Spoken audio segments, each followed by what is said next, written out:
When a question has no answer, how do you find clarity through the doubt?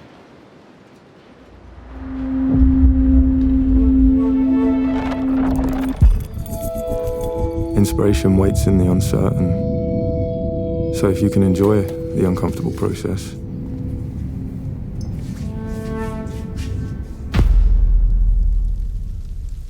exploring the edges of possibility, it flickers, hides, resists. Clarity's not the end of the journey, it's the beginning. Watch, but they don't see where it comes from.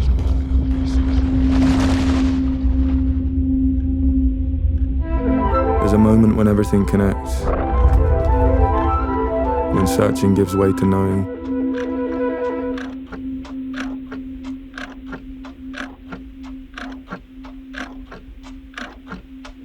To strip away what doesn't belong,